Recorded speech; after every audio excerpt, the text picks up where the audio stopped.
When taking the first steps in tackling your personal finances, many people often wonder where to start. Let's lay out the ABCs of some of the most important concepts to master in order to win with personal finance and be on the way to becoming wealthy for real. Learning how to manage your money can be daunting to think about, and too often we overthink where to start and get analysis paralysis. The first thing to recognize is that wherever you start, the most important thing is to start. Take action now. Budgeting doesn't have to be a bad word. It's important to have a plan for every dollar that comes in. I'm sure we've all heard that the wealthy on average have 7 streams of income. Cash flow, preferably passive cash flow, is one of the most important tools to building wealth. There's a popular saying that personal finance is 80% behavior and 20% knowledge. That can't be any more true. The concepts that are most important in mastering personal finance are mostly all very simple, but that doesn't mean that they're easy by any means.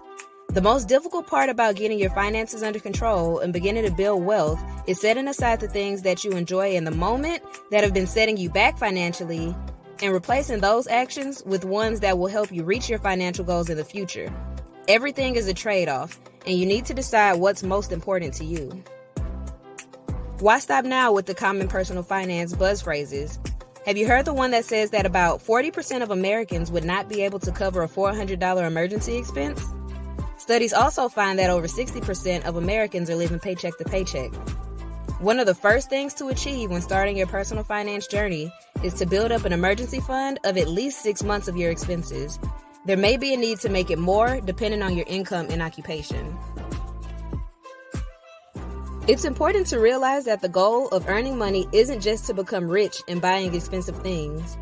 The goal of earning and properly managing your money should be to build real wealth, which means to have the freedom to do and experience the things that really matter to you and make you happy. When talking about finances, it's important to recognize what your personal goals are and what you want to accomplish on your financial journey.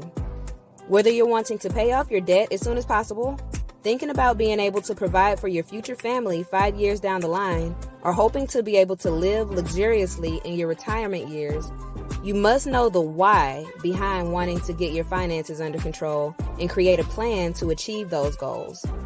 A goal without a plan is just a wish.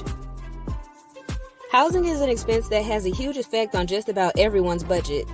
Our basic necessities are food, water, and shelter. But our shelter is usually the most expensive item that we have to dish out money for each month. While home ownership is often seen as a status symbol or a mark of financial success, it also led to one of the most devastating economic downturns in history back in 2008. When formulating your financial plan, it's important to consider what the best housing choice is for you at that time, whether it's deciding to buy, rent, house hack, or live with parents or roommates for a while.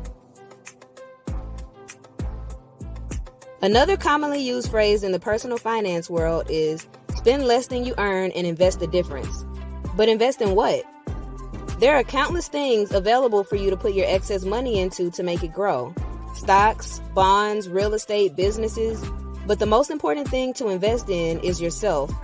Take the time to learn yourself, your risk aversion, what you enjoy, what you're good at, and from there, you can decide what the best investment vehicles are for you. When on the road to financial freedom, you must realize that it's a journey to be taken over time. Too often, people expect for things to come quickly. They often fall victim to one of the many get-rich-quick pitches out there. But remember, the only person that gets rich from a get-rich-quick scheme is the person selling it. Before taking any action with money, you must take time to learn about what you're doing and why. You don't have to be an expert, but even though 80% of personal finance is behavioral, there's still the 20% of knowledge that makes a huge difference. One of the things that too many people fail to do when thinking about their finances is planning for the long term. There are sayings out there like, you can't take it with you. But this mindset is why so little generational wealth exists in our communities. We need to start thinking about building legacies that we can pass on to future generations. If you don't understand all that you can do, you'll never do all that you can. You must have an open growth mindset when taking control of your financial life. Income does not equal wealth. As mentioned earlier, about 60% of Americans are living paycheck to paycheck, and many of them are considered to be middle to high earners. While income is an important tool to building wealth, it's not a sole determinant of your overall financial health. The number that really gives you a good idea of where you stand financially is your net worth. This measure shouldn't only be tracked by the wealthy.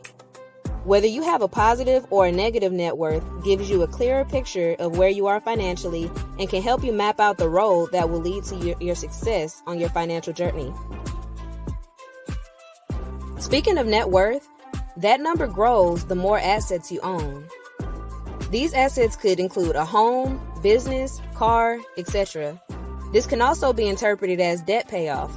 When you buy something that you have not completely paid off, the asset does not fully belong to you until that payment is complete. The book, The Richest Man in Babylon, includes a parable of a man who did not come from money and had no special talents, but somehow became the wealthiest man in town. When asked how he accomplished this, he said, "I found the road to wealth when I decided that part of all I earned was mine to keep."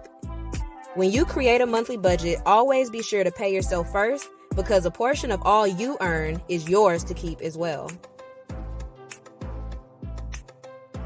There's so much information out there about an endless amount of financial concepts. Whether the information is coming from a teacher, a parent, a financial advisor, or an online guru, before you make any financial decisions, ask questions.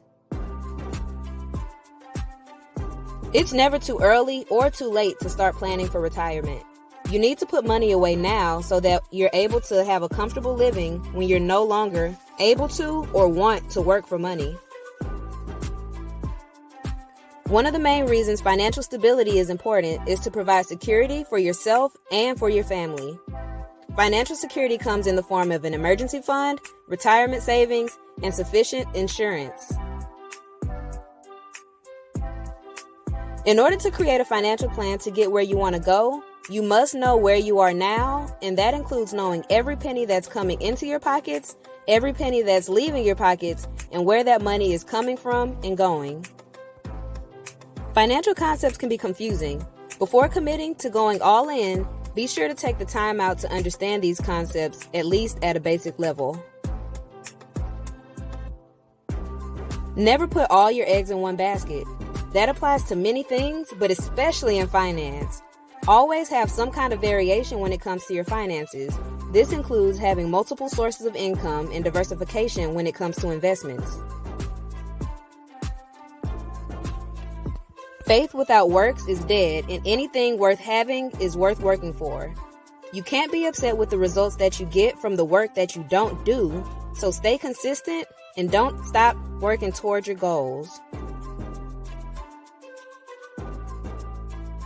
I mean, seriously, what is the purpose of the letter X?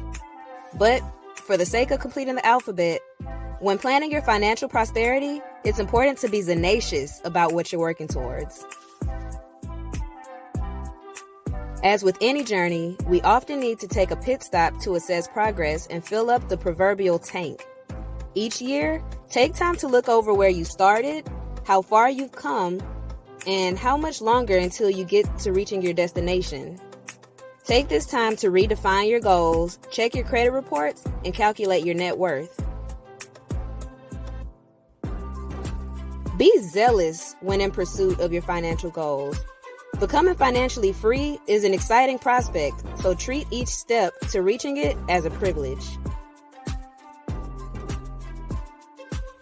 If you made it this far through the video, thank you for watching. If you learned something new or found value in something that was said, please like and subscribe to the channel and drop a comment below to tell me which of these concepts resonated the most with you. Thanks again. Until next time.